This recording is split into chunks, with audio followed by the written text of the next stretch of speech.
जय हिंद प्यारे बच्चों, सुप्रभात सभी को।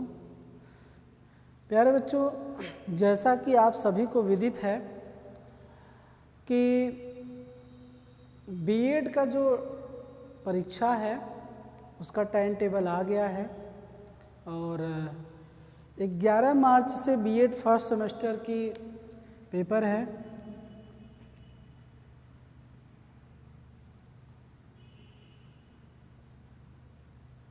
ठीक है, तो प्रथम सेमेस्टर का पेपर जो है वो डिसाइड हो गया है कि 11 मार्च से आप लोगों का स्टार्ट होगा। अब प्यारे बच्चों, इस बीएड प्रथम सेमेस्टर में जो द्वितीय पेपर है उसका नाम है शिक्षण अधिगम एवं विकास के मनोविज्ञान का परिप्रेक्ष्य। और यहाँ से प्यारे बच्चों देखेंगे तो शॉर्ट और लॉन्ग क्वेश्चन पूछे जाते हैं। तो उसी को समझाने के लिए मैं आप लोगों के सामने उपस्थित हुआ हूँ, जिसको आप आसानी से समझ लें और किस तरीके से आपको प्रश्नों को हल करना है और कौन कौन से प्रश्न पूछे जाते हैं यहाँ से, वो मैं आप लोगों को बताऊंगा। क्योंकि इसके पहले भी आप देखे होंगे भाई, आप यूजी करके आते हैं, पीजी करके आते हैं और प्रश्नों के क्राइटेरिया वहाँ भी देखते हैं आप। लेकिन यहाँ पर थोड़ा सा उल्टा मामला होता है, लिखना ज़्यादा रहता है, समय आपके पास कम रहता है, तो इसलिए थोड़ा सा जानकारी आपको होना ज़रूरी होता है। ठीक है, ये द्वितीय पेपर है और उसमें सबसे पहला जो पूछा जाता है वो होता है आपका लघु उत्तरीय प्रश्न।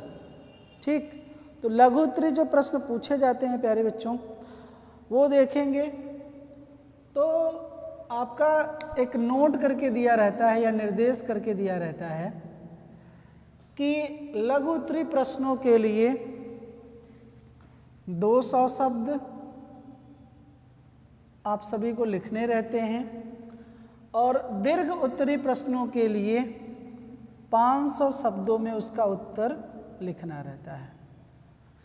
ठीक है, तो लघु उत्तरीय प्रश्नों का उत्तर देने के लिए 200 शब्द और दीर्घ उत्तरीय प्रश्नों का उत्तर देने के लिए 500 शब्दों में कहीं ना कहीं उसको लिख करके स्पष्ट करने रहते हैं। इससे ज़्यादा भी लोग लिखते हैं दीर्घ उत्तरीय में ना, और लघु उत्तरीय में भी इससे कहीं ना कहीं ज़्यादा ही लिखने लगते हैं। तो अनाप शनाप आपको लिखना नहीं है, बल्कि जो जितना कह रहा है उतने के हिसाब से आपको चलना है। तो सबसे पहले हम लोग बात करेंगे प्यारे बच्चों लघु उत्तरीय प्रश्नों की। तो लघु उत्तरीय प्रश्नों में पहले के अगर आप देखेंगे 2022 के पहले, तो क्योंकि सिलेबस चेंज हुआ है 23 में, तो इसके पहले जो पैटर्न बनता था आपका, तो इसमें 10 प्रश्न दिए जाते थे पहले के अंतर्गत। उसमें A B C D E F G H I J करके क्वेश्चन बनते थे। ठीक है, 2, 2, 4, 2, 6, 2, 8, 2, 10, ये 10 क्वेश्चन कहीं ना कहीं बनते थे और 10 क्वेश्चन के आपको हल देने रहते थे या उत्तर आपको लिखने रहते थे। लेकिन अब पैटर्न थोड़ा सा चेंज हुआ है, तो आप देखिए यहाँ पर क्या किया गया है। पहले प्रश्न के अंतर्गत आपको मुख्यतः 12 क्वेश्चन देते हैं। ठीक है, 12 क्वेश्चन, कितने क्वेश्चन? 12 क्वेश्चन देते हैं। जैसे इसके आगे भी दे देगा 11वां क्वेश्चन और 12वां क्वेश्चन।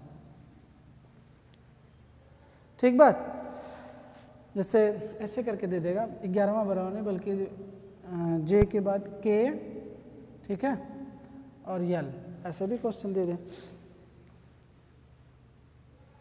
तो अब आपको क्या करना है कि इनमें से 12 क्वेश्चनों में से भी क्या करना है, 10 ही क्वेश्चन को आपको उत्तर देना है। मतलब आपको आपके सामने विकल्प दे दिया है कि 12 में से आपको 10 क्वेश्चन लिखने हैं, जो आ रहा है उसको आप 10 क्वेश्चन लिख सकते हैं। लेकिन लिखने का जो तरीका रखिएगा प्यारे बच्चों, आप लोग एक सीक्वेंस में ही लिखिएगा। ठीक, मान लीजिए A B C D E F G H लिख रहे हैं ना, तो अगर इस तरीके से लिखते आ रहे हैं, मान लीजिए यहाँ पर यफ आपको नहीं आ रहा है और आ कौन सा आ रहा है, ये आ रहा है, इसके बाद ये नहीं आ रहा है, ये आ रहा है, तो आप सीक्वेंस मत चेंज करिएगा। इसको आप नहीं लिखना चाहते, नहीं आता है तो आप इसको लिखिए, फिर ये नहीं आता है तो इसको लिखिए, फिर इसको लिखिए, फिर इसको लिखिए, फिर इसको लिखिए। सीक्वेंस मत चेंज करिएगा, एक सीरियलबद्ध तरीके से लिखिएगा। ये नहीं कि पहले मान लीजिए ये आ रहा है तो इसके पहले इसको लिख लें, इसको लिख लें, फिर उसके बाद इसको लिखें, तो इस तरीके से आप मत लिखिएगा। एक सीरियल से क्वेश्चन को हल करने का प्रयास कीजिएगा, ठीक है। तो 12 क्वेश्चन देगा, जिसमें से आपको कितने लिखने हैं, 10 क्वेश्चन लिखने हैं। तो 10 क्वेश्चन प्यारे बच्चों लिखने हैं, तो एक क्वेश्चन 4 नंबर का 10 लिखने हैं, तो टोटल जो है वो 40 नंबर का क्वेश्चन आपका कहाँ से रहता है, वो लघु उत्तरीय प्रश्न से निर्धारित किए जाते हैं, ठीक है। तो ये आप लोगों को यहाँ से लिखने हैं। अब ये प्रयास करिएगा, क्योंकि देखिएगा आपके पास समय क्या है, 3 घंटे का ही समय है और इसी का बहुत बड़ा रोल है। 3 घंटे का समय है और आपको लिखने बहुत ज़्यादा हैं। 10 क्वेश्चन यहाँ लिखने हैं, दीर्घ उत्तरीय प्रश्न भी 4 लिखने हैं, ठीक है। तो आप प्यारे बच्चों प्रयास करिएगा कि 6 से लेकर के 7 मिनट में एक 60 क्वेश्चन कर लें आप। 6 से लेकर के 7 मिनट में अगर एक क्वेश्चन आप कर लेते हैं तो लगभग कह सकते हैं कि अगर 7 मिनट पकड़ के चले तो हो जाएगा 70, 1 घंटा 10 मिनट, ठीक है। 1 घंटा 10 मिनट में आपका खत्म हो जाएगा ये। फिर उसी प्रकार से अगर लॉन्ग क्वेश्चन आप करते हैं तो लॉन्ग क्वेश्चन को प्यारे बच्चों करने के लिए कम से कम आप 25 मिनट लीजिएगा, 25 मिनट से ज़्यादा मत करिएगा। 25 मिनट एक, तो 25 चौका 100, इसका मतलब 1 घंटा 40 मिनट में आपको क्या करने हैं, लॉन्ग क्वेश्चन करने हैं। तो अगर ये होगा, फिर उसके पश्चात देखिए इसको जोड़ दें 1 घंटा 10 मिनट, तो आपके पास 2 घंटा 50 मिनट में आपके पूरे के पूरे क्वेश्चन सॉल्व हो जाने चाहिए। 10 मिनट आपके पास टाइमिंग मिलता है ताकि आप कॉपी को पलट लें, ठीक है, और देख लें, चेक कर लें एक बार कि आपने पूरे क्वेश्चन को किया है कि नहीं किया है। तो ये बेटा क्वेश्चन को हल करने के लिए लॉन्ग क्वेश्चन के लिए 25 मिनट और 60 क्वेश्चन के लिए 7 मिनट मैक्सिमम मान के चलिएगा। जहाँ इसके ओवर हो रहा है उसी क्वेश्चन को वहीं पे छोड़ दीजिए, और नहीं तो फिर क्वेश्चन छूटने का डर रहता है।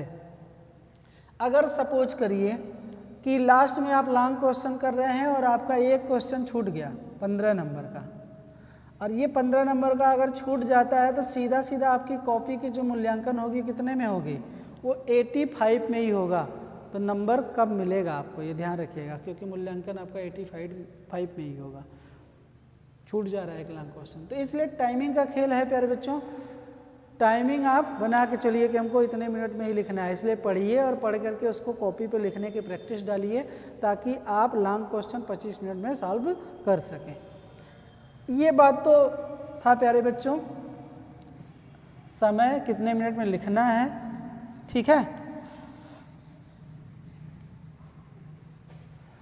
तो आपको क्या करना है, 10 ही क्वेश्चन यहाँ से लिखने हैं, ठीक। अब उसके पश्चात इसमें क्वेश्चन कहाँ कहाँ से पूछे जाते हैं ये भी समझ लीजिए। तो आपका जो सिलेबस है, सिलेबस में जो मुख्य पॉइंट है, जैसे अगर इसी पेपर की बात करूं तो इस पेपर में दिया हुआ है, जैसे सबसे पहले है शिक्षण या शिक्षण मनोविज्ञान इसको बोलते हैं, शुरुआत का जो टॉपिक है। इसमें एक चीज़ और मैं लिख दूं, इकाई प्रथम। इकाई प्रथम की जब बात करेंगे तो इसको हम लोग अंग्रेजी में यूनिट 1 बोलते हैं। तो यूनिट 1 में प्यारे बच्चों आप देखेंगे अपने सिलेबस को ना 2 भागों में इसको विभाजित किया गया है, फर्स्ट और सेकंड करके।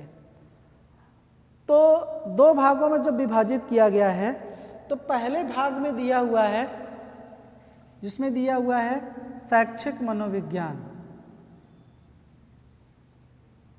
क्या दिया है, शैक्षिक मनोविज्ञान, पहले पॉइंट के अंतर्गत दिया हुआ है। ठीक है।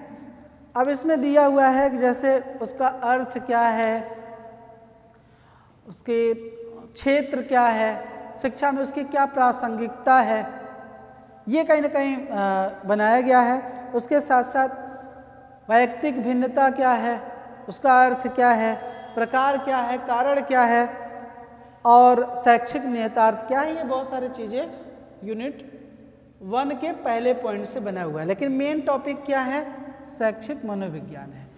तो यहाँ से प्यारे बच्चों जो प्रश्न बनता है 4 नंबर के लिए, वो पूछ लिया जाता है कि शिक्षण से आप क्या समझते हैं। एक क्वेश्चन यही बन जाएगा। फिर उसके बाद शिक्षण के कुछ विभिन्न विशेषताएं बताइए। फिर उसके बाद शिक्षण मनोविज्ञान से आप क्या समझते हैं, या शिक्षा मनोविज्ञान से आप क्या समझते हैं, शिक्षा मनोविज्ञान की प्रकृति क्या है, एक क्वेश्चन यही बन जाता है। शिक्षा में कौन कौन से बाधक तत्व हैं, प्रभावित करने वाले कारक कौन से हैं, वो पूछ लेता है। विशेषताएं क्या है, उसके लाभ क्या हैं, पॉइंट्स में ये भी पूछ लिया जाता है। बात समझ में आता? मेन जो टॉपिक है उसी टॉपिक से बहुत सारे प्रश्न आपके निर्मित किए जाते हैं। शिक्षा में इसकी अगर पूछ लिया जाए कि शिक्षा मनोविज्ञान शिक्षा में क्या प्रासंगिक, शिक्षा मनोविज्ञान का शिक्षा में क्या प्रासंगिकता है, ये भी प्रश्न पूछ लेता है। तो ऐसे ही प्रश्न प्यारे बच्चों मेन टॉपिक से रिलेटेड बनता है। उसके बाद है विकास का मनोविज्ञान। दूसरा पॉइंट जो है विकास का मनोविज्ञान, ठीक है। तो विकास के मनोविज्ञान की जब बात करते हैं प्यारे बच्चों, तो सबसे पहला इसके अंतर्गत आता है जो पॉइंट की बात की गई है, वृद्धि। यहां से प्रश्न बन जाता है। तो यहीं से पूछ लिया जाता है प्रश्न,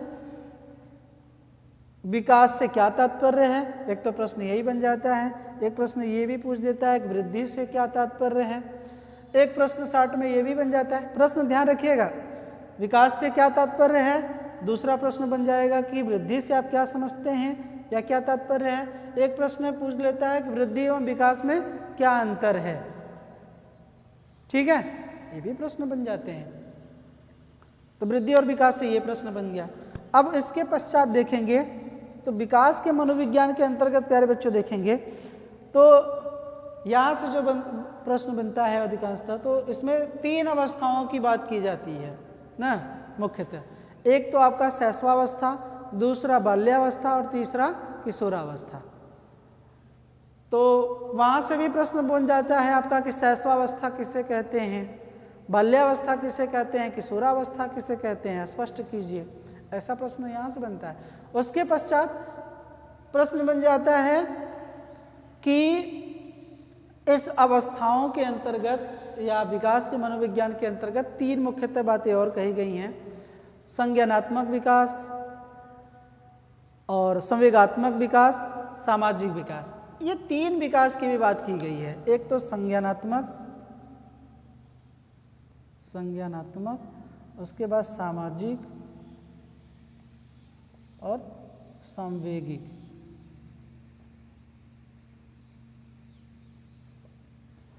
संवेगी विकास। तो अब यहाँ से प्यारे बच्चों प्रश्न पूछ लेता है ना कि बाल्यावस्था में संज्ञानात्मक विकास के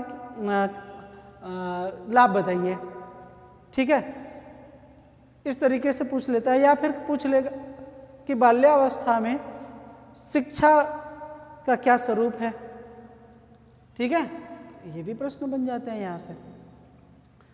अब उसके पश्चात ये तो था फर्स्ट यूनिट से क्वेश्चन, इकाई 1 से जो 60 क्वेश्चन आपके लघु उत्तरीय प्रश्न प्यारे बच्चों पूछे जाते हैं। संज्ञानात्मक विकास क्या है, सामाजिक विकास क्या है और ये सारी चीज़ें। उसके बाद विशेषता भी पूछ लेता है और शैक्षिक नियतार्थ भी यहाँ से प्रश्न बन जाते हैं, ठीक है। तो मोटे मोटे तौर पर यहाँ से प्रश्न जो मेन टॉपिक होते हैं उसी से प्रश्न बनते हैं। ये इकाई 1 हो गया, ठीक है। उसके पश्चात है प्यारे बच्चों यूनिट 2 मान लीजिए। अब यूनिट 2 में भी 2 मुख्यतः पॉइंट है, 2 भागों में इसको भी बांटा गया है। पहला तो आता है अधिगम का मनोविज्ञान। अधिगम का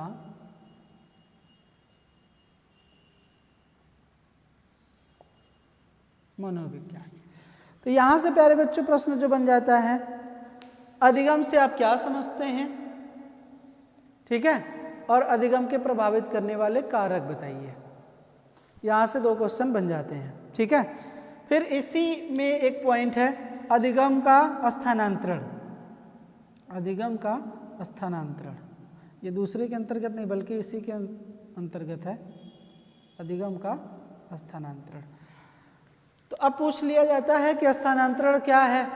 स्थानांतरण के किसी भी एक प्रकार का ही पूछ ले कि धनात्मक स्थानांतरण किसे कहते हैं, ऋणात्मक स्थानांतरण किसे कहते हैं, शून्य स्थानांतरण किसे कैसे कहते हैं, या फिर कह दे कि क्षैतिज स्थानांतरण किसे कहते हैं, ऊर्ध्व स्थानांतरण किसे कहते हैं, द्विपार्श्विक स्थानांतरण किसे कहते हैं, कोई भी एक प्रकार दे करके यहाँ से नाम 4 नंबर में प्रश्न बन जाता है प्यारे बच्चों, ठीक है। तो काफ़ी महत्वपूर्ण ये भी टॉपिक है स्थानांतरण। लास्ट में एक पूछ लेता है कि अधिगम का शैक्षिक निहितार्थ बताइए। यहाँ से भी ये भी प्रश्न बन जाते हैं, ठीक है। अब उसके पश्चात है प्यारे बच्चों दूसरा पॉइंट।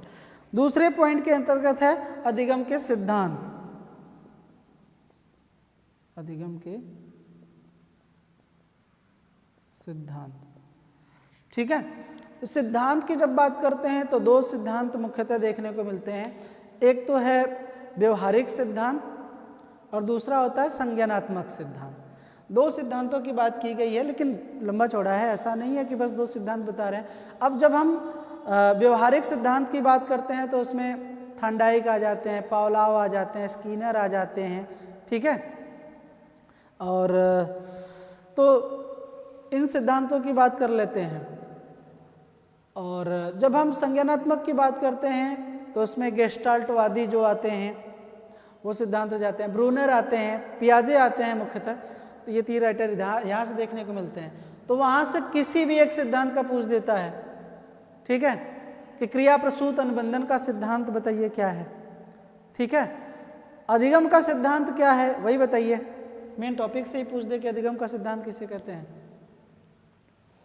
या फिर पूछ दे कि संबंधवाद का सिद्धांत क्या है, अनुकूलन का सिद्धांत क्या है, या फिर सूज का सिद्धांत क्या है, और पियाजे का सिद्धांत क्या है। यहाँ से कोई भी एक सिद्धांत पूछ देता है तो आप 60 में उसको 4 नंबर में यहाँ से प्रश्न पूछे जाते हैं, ठीक है। तो पियाजे के संज्ञानात्मक सिद्धांत ज़्यादा पूछे जाते हैं। तो ये यूनिट 4 से यूनिट 2 से प्यारे बच्चों क्वेश्चन पूछे जाते हैं 4 नंबर में, ध्यान रखिएगा। उसके पश्चात है यूनिट 3। यूनिट 3 को भी इसी प्रकार से 2 खंडों में विभाजित किया गया है, ठीक है। तो 2 खंड कौन कौन से हैं, तो उसमें पहले खंड के अंतर्गत पूछता है बुद्धि से रिलेटेड। अपने आप में बहुत बड़ा टॉपिक है ये भी। तो बुद्धि का मनोविज्ञान टॉपिक है। तो पूछ लिया जाता है बुद्धि से क्या आशय है ना। और उसके बाद अगर बुद्धि के देखा जाए तो फार्मूले से ही रिलेटेड प्रश्न पूछ देता है कि सूत्र क्या है उसका निगमन कीजिए, इस तरीके से। या फिर बुद्धि की अवधारणा क्या है वो बता दीजिए। बुद्धि की तो ऐसे प्रश्न बुद्धि से रिलेटेड बहुत बन जाते हैं। संज्ञानात्मक साहचर्य का नियम क्या है ये भी प्रश्न पूछ लिया जाता है यहाँ बुद्धि से रिलेटेड, ठीक है। IQ, SQ, ठीक है। या फिर एक सामाजिक होता है IQ क्या है, संवेगात्मक IQ क्या है, ये भी प्रश्न यहाँ से बुद्धि से रिलेटेड बन जाते हैं। और बुद्धि से रिलेटेड जैसे बुद्धि की सीमाएं क्या है, बुद्धि को कौन कौन से प्रभावित करते हैं कारक, बुद्धि कैसे बढ़ाया जाए, ये भी प्रश्न बन जाता है। तो बुद्धि से रिलेटेड कहीं ना कहीं प्रश्न बनते हैं। जैसे अगर देखा जाए उसमें तो बुद्धि को मुख्यतः 2-3 कारक प्रभावित करते हैं। जैसे हम लोग बात करते हैं हेरिडिटी हो गया, और वातावरण हो गया, पर्यावरण की जब बात करते हैं, और एक तो हो गया स्वास्थ्य। ये 2-3 चीज़ें हैं, वहाँ से भी प्रश्न बन जाते हैं। वंशानुक्रम किसे कहते हैं, पर्यावरण किसे कहते हैं, ये भी प्रश्न बनता है, ठीक है, शॉर्ट रूप में। समझ में आया? अभिवृद्धि से प्रश्न बन जाता है। अच्छा, यहाँ पे देखिए जो हमने बताया वृद्धि एवं विकास, तो वृद्धि का एक और नाम होता है अभिवृद्धि बोलते हैं, तो कभी कभी वहाँ से भी प्रश्न बनते हैं, तो अभिवृद्धि भी दे देता है। तो वृद्धि और अभिवृद्धि को एक ही कहते हैं, अंग्रेजी में ग्रोथ बोला जाता है। ठीक है, ये प्रश्न यहाँ से बनते हैं बुद्धि से रिलेटेड। ठीक, सेकेंड पॉइंट जो है प्यारे बच्चों वो है आपका समायोजन। मेन टॉपिक है समायोजन। तो समायोजन से भी बहुत सारे प्रश्न बनते हैं, जिसमें समायोजन से क्या आशय है। ठीक, उसके बाद है समायोजन की प्रक्रिया क्या है, एक अच्छे समायोजन के लक्षण बताइए, जहाँ से प्रश्न बन जाते हैं। ठीक है, उसके इसी टॉपिक में एक शब्द और आता है तनाव। तनाव से क्या आशय है, ऐसा भी प्रश्न बन जाता है। ठीक है, तनाव की अवधारणा क्या है, 4 नंबर में प्रश्न पूछ लिए जाते हैं। ठीक, उसके पश्चात है यूनिट 4। मोटे मोटे तौर पे अगर प्यारे बच्चों कहा जाए आपसे, तो 60 क्वेश्चन अगर पढ़ना है या उसका अध्ययन करना है, तो आपके सिलेबस का जो मुख्यतः पॉइंट है उसको पकड़ के अगर आप पढ़ ले रहे हैं तो आपका 60 क्वेश्चन का काम चल जाएगा, यहाँ पे काम हो जाता है। ठीक है, उसके पश्चात आप देखिए एक बड़ा ही फेमस, इसको भी 2 भागों में विभाजित किया गया है, जिसको हम लोग बोलते हैं व्यक्तित्व। ठीक है, व्यक्तित्व का मनोविज्ञान, जहाँ से सीधा सीधा नाम लेके ही पूछ लिया जाएगा व्यक्तित्व से क्या आशय है, तो व्यक्तित्व का आशय आपको बताना पड़ेगा। ठीक है, व्यक्तित्व के संदर्भ में भारतीय संप्रत्यय क्या है, पाश्चात्य संप्रत्यय क्या है, ऐसा भी प्रश्न पूछ लिया जाता है। ठीक है, भारतीय संप्रत्यय और पाश्चात्य संप्रत्यय, मतलब भारतीयों के द्वारा व्यक्तित्व क्या समझते हैं और वेस्टर्न कल्चर के अनुसार व्यक्ति पर्सनालिटी को क्या समझा जाता है उसके आधार पर। ठीक है, यहाँ से पूछ लिया जाता है कि व्यक्तित्व मापन की कुछ विधियों के नाम बताइए, या विधियों के नाम बताइए और किसी एक विधि का वर्णन कीजिए, ऐसा भी 60 क्वेश्चन में पूछ लिया जाता है। पर्सनालिटी से ये है। उसके पश्चात सेकेंड पॉइंट इसमें है विशिष्ट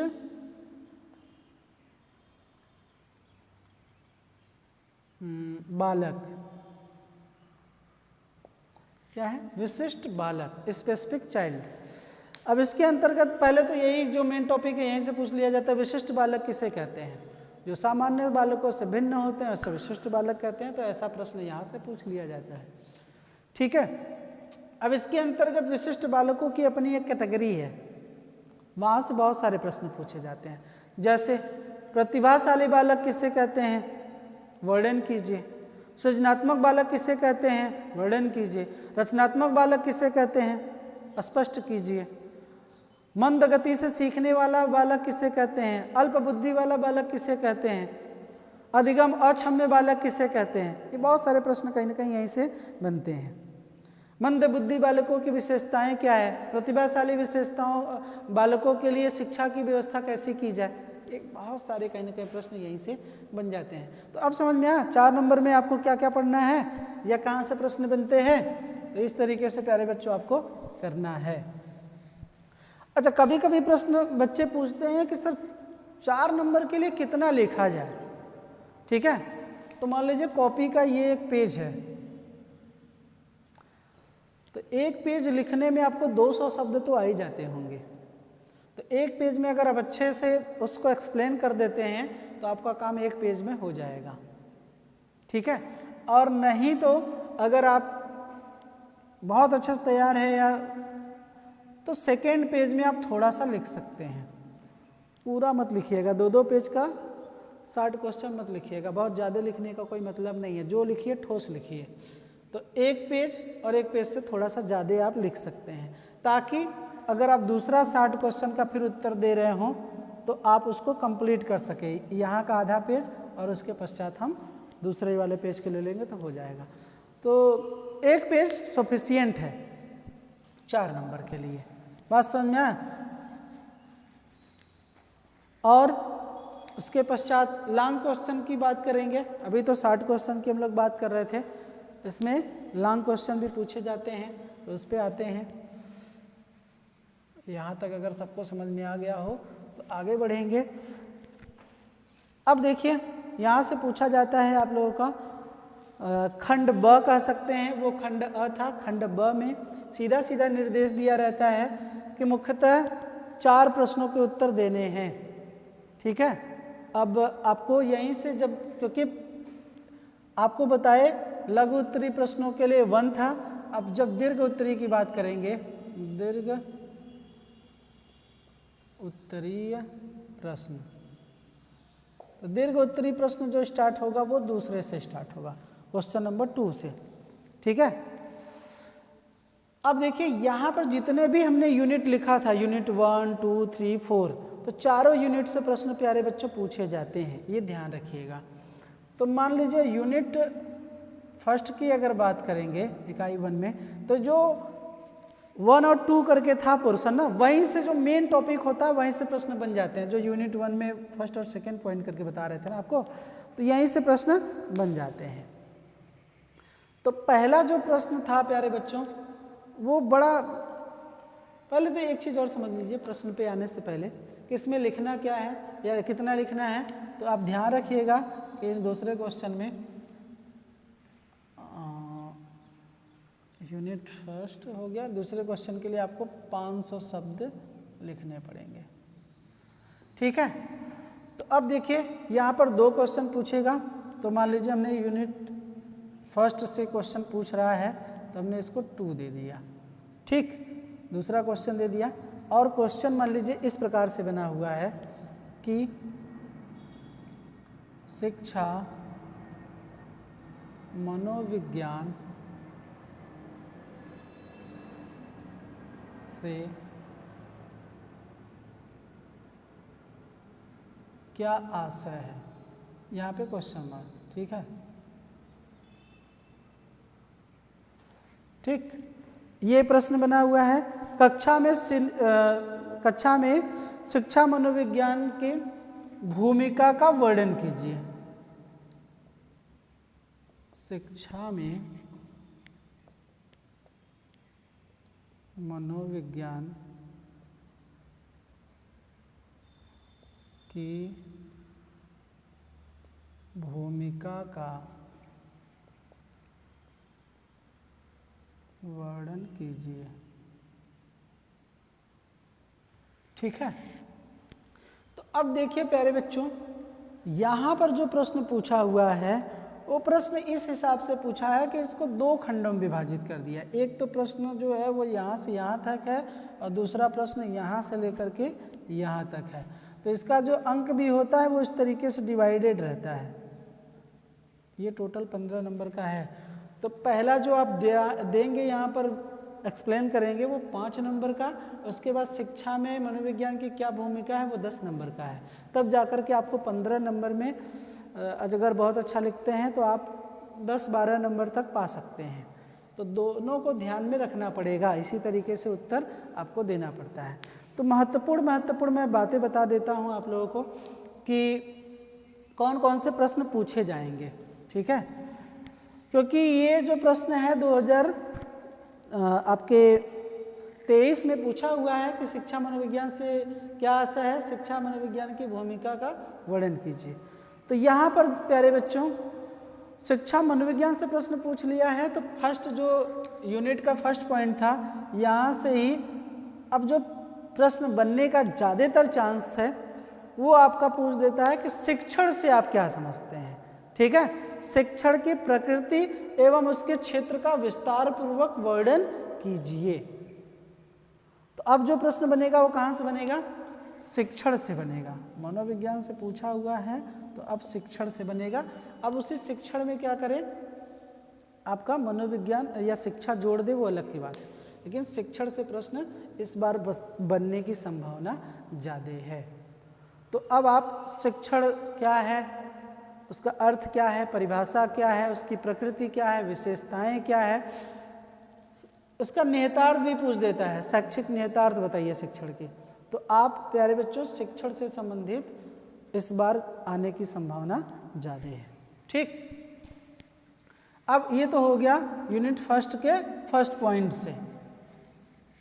उसके पश्चात अब यहीं से और करके, अच्छा ये मिटा दिए, नहीं तो आपको बताते कि और करके क्वेश्चन बनता है। मान लीजिए ये था ना पहला वाला, या दूसरा बोल सकते हैं इसको, कि दूसरा था शिक्षा मनोविज्ञान,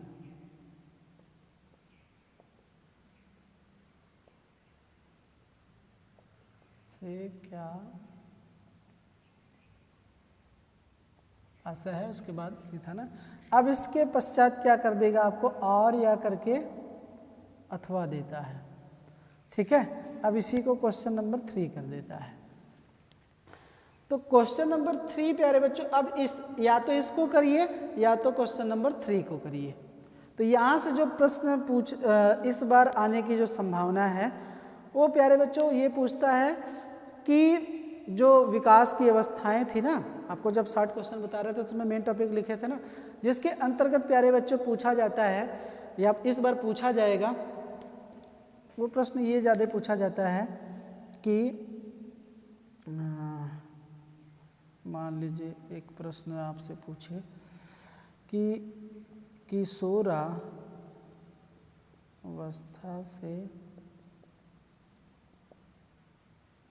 क्या आशय है या तात्पर्य है करके पूछ देगा, और पूछेगा बाल्यावस्था व किशोरावस्था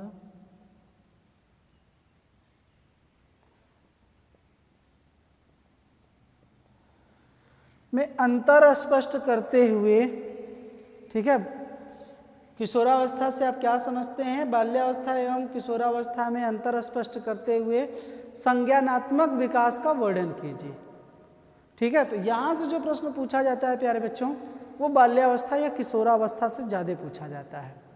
अब इसी में चाहे आपका किशोरावस्था कर दे या फिर बाल्यावस्था कर दे, ये दो प्रश्न पूछ करके उसके पूछ देगा कि संज्ञानात्मक विकास का वर्णन कीजिए, या फिर सामाजिक विकास अगर पूछ दे कि किशोरावस्था में सामाजिक विकास किस तरीके से होता है, या फिर सांवेगिक विकास को स्पष्ट कीजिए। तो इस तरीके से प्यारे बच्चों प्रश्न यहाँ से पूछने की संभावना इस बार ज़्यादा है। कौन सा, किशोरावस्था से, ठीक है, किशोरा और बाल्यावस्था को लेकर के, ठीक बात। अब उसके पश्चात हम लोग चलते हैं यूनिट 2 में। आप लोगों को क्वेश्चन ही बना करके दे दे क्या, कि कौन सा क्वेश्चन लगभग पूछे जाएंगे ज़्यादातर। अब देखिए जैसे कि मैंने बताया था अधिगम का मनोविज्ञान, तो यहाँ पर प्यारे बच्चों सबसे ज़्यादा पूछा जाता है जो प्रश्न यूनिट 2 में जब पूछे जाते हैं, तो चौथा प्रश्न पूछा जाएगा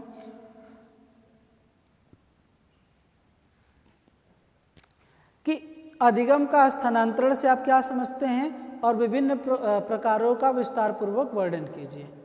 तो कहाँ से प्रश्न बनता है, अधिगम का स्थानांतरण से, ये फिक्स है, ये जरूर पूछेगा कि अधिगम के स्थानांतरण से आप क्या समझते हैं और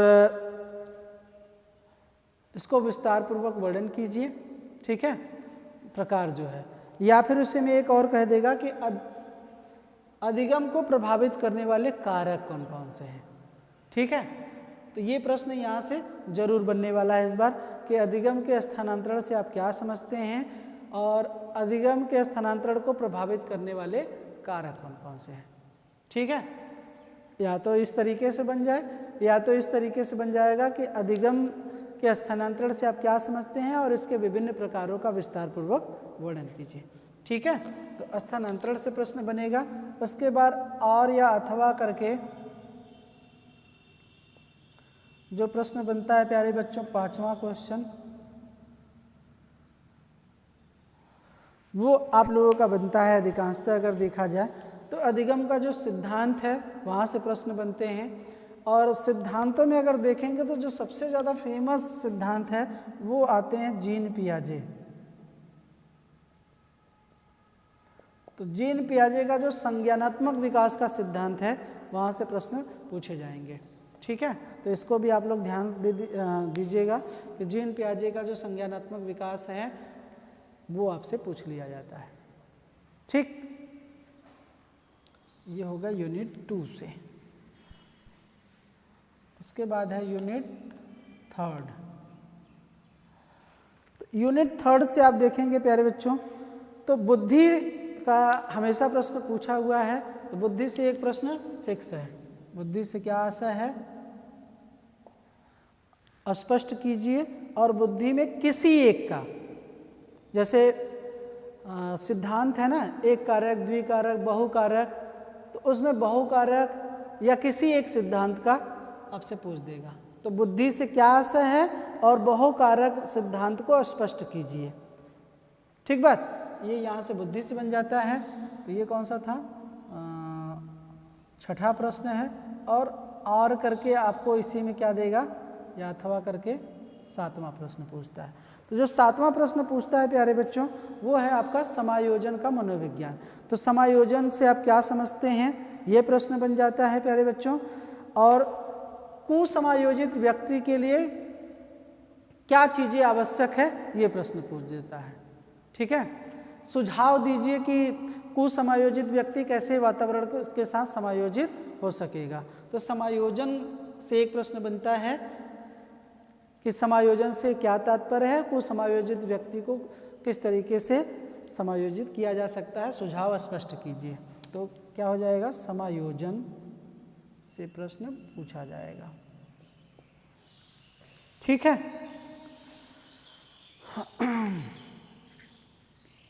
या फिर यहीं से पैटर्न एक चीज और चेंज कर दे कि समायोजन से आप क्या समझते हैं, समायोजित व्यक्ति के कुछ विशेषताओं या लक्षणों का विवेचना कीजिए।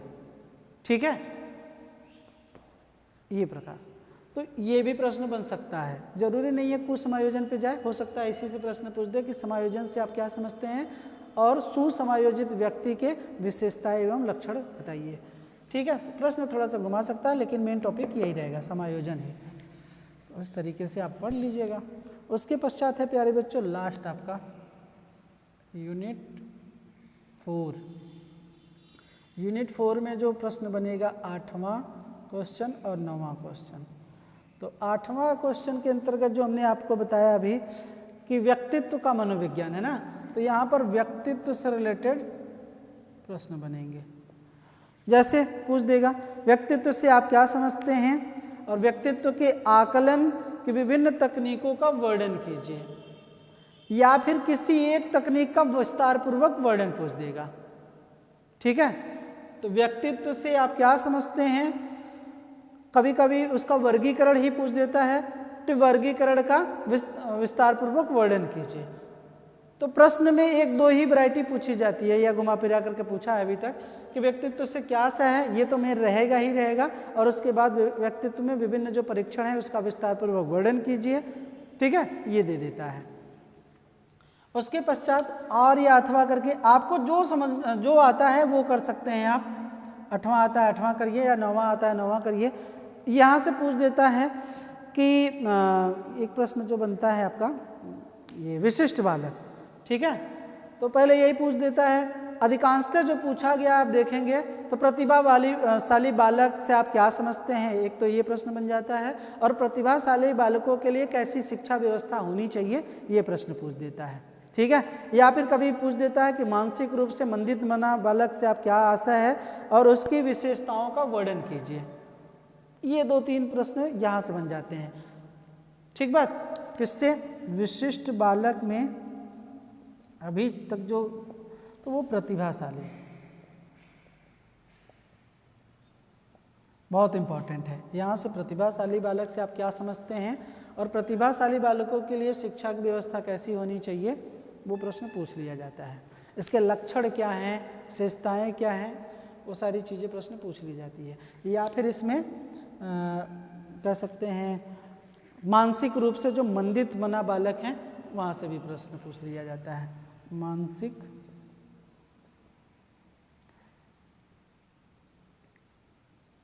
मंदित बालक से भी, इसको भी पढ़ लीजिएगा। तो यहाँ से प्रश्न बन जाएंगे आपके। यही है प्यारे बच्चों, आप चाहे आपको ये आ रहा है तो ये करिए, या फिर ये आ रहा है तो ये कर रहिए। यही पूरा सिलेबस है जिसमें से आपके शॉर्ट और लॉन्ग क्वेश्चन पूछे जाते हैं। आई होप आप लोगों को समझ में आया होगा। तो यहाँ पे देखिएगा कि 4 पेज में लिखना है। जब लॉन्ग क्वेश्चन लिखेंगे तो कितने पेज में लिखना है? 4 पेज में लिखना है, मतलब कह सकते हैं 2 पन्ना, पेज या पन्ना समझिए। तो पेज लिखेंगे तो 4 पेज और पन्ना लिखेंगे तो 2 पन्ना में ही आपको 60 लॉन्ग क्वेश्चन लिखने हैं। ठीक है, तो आप चाहें तो पहले 60 क्वेश्चन लिख लीजिए, उसके पश्चात लॉन्ग लिखिएगा, और नहीं तो पहले लॉन्ग लिख लीजिएगा। लॉन्ग अगर लिखेंगे तो पहले दूसरे क्वेश्चन से स्टार्ट करेंगे, दूसरा आ रहा है तो दूसरा लिखिए, नहीं तो तीसरा आ रहा है तो तीसरा लिखिए, उसको पश्चात आप चौथा या पांचवा में से कोई एक छांट करके लिखिए। तो ये पहले लॉन्ग क्वेश्चन लिख लीजिए, फिर उसके बाद आप 60 लिखिएगा। क्योंकि कभी कभी क्या होता है, टाइम मैनेजमेंट अगर नहीं हो पाता है सही ढंग से, तो लॉन्ग क्वेश्चन अगर छूटेगा तो मान लीजिए आपका 15 नंबर का नुकसान होता है। अगर 60 छूटता है तो मान लीजिए 4 ही नंबर छूटेगा। तो इसलिए आपकी अभिव्यक्ति है, आप चाहे जिस तरीके से लिख सकते हैं, लेकिन मैं बच्चों को अधिकांशतः बताता हूँ पहले लॉन्ग लिख लें, उसके पश्चात 60 लिखें। ठीक है, तो उसको लिखने में आसानी होती है। आप स्वतंत्र हैं, चाहे जैसे लिखें। ठीक है प्यारे बच्चों, तो इसको इसी तरीके से आपसे प्रश्न पूछे जाते हैं।